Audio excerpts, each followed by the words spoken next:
the people that win debates just tend to be people that are very good at being a bitch and arguing. And in order to win debates, I've always felt like you kind of have to be a bitch back. And it's really, I understand because I call women fat whores a lot. You would think that would come naturally to me. But I don't know. I've always felt like if you ever checked out my demeanor, like, I might say I am fatigued of Black people, but I think people can sense in my heart, I don't have any hate towards Black people. In fact, like half of the posse I showed up with was Black or Dominican. You know what I mean?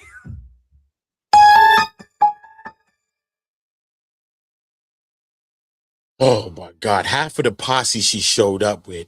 And now all of a sudden she doesn't have no towards Black people. Listen, man, what's good, y'all? This is Uda on Go. Today we got a debate clip that's going viral right now, okay?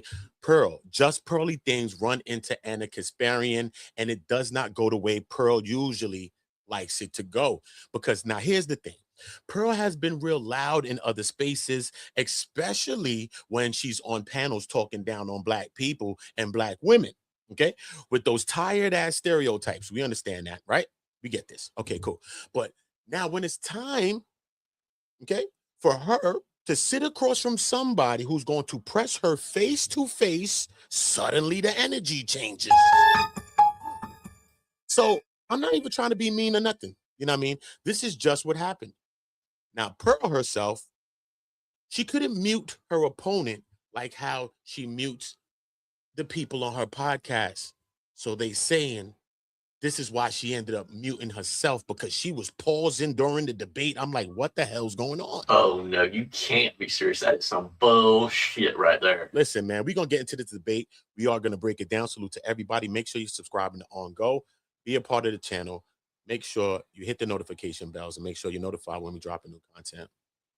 It's craziness. Let's get into it. Particular are discriminated against when it comes to hiring and educational attainment. True. The Duluth model is a model that law enforcement, courts, and counselors use automatically that assumes men are the aggressor. The tender years doctrine is a guideline in divorce used to justify removing the father from the child's life.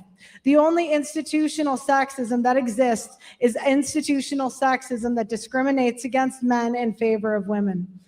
Furthermore, U.S. courts do not require receipts to show how that money is spent by the custodial parent, unless there's overwhelming evidence of starvation, malnutrition, or severe child abuse.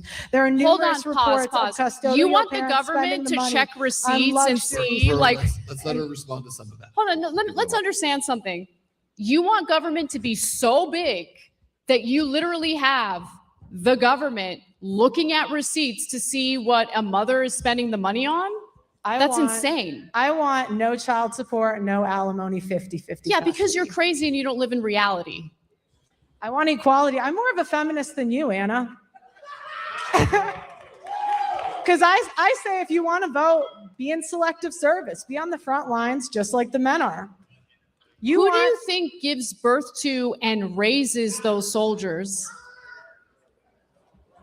What does that have to do with anything? Because you assert that women shouldn't be allowed to vote because they're not all in mandatory military service. I say be equal. You want to vote, do what the men do. Men are fined $125,000. Should women be included in combat?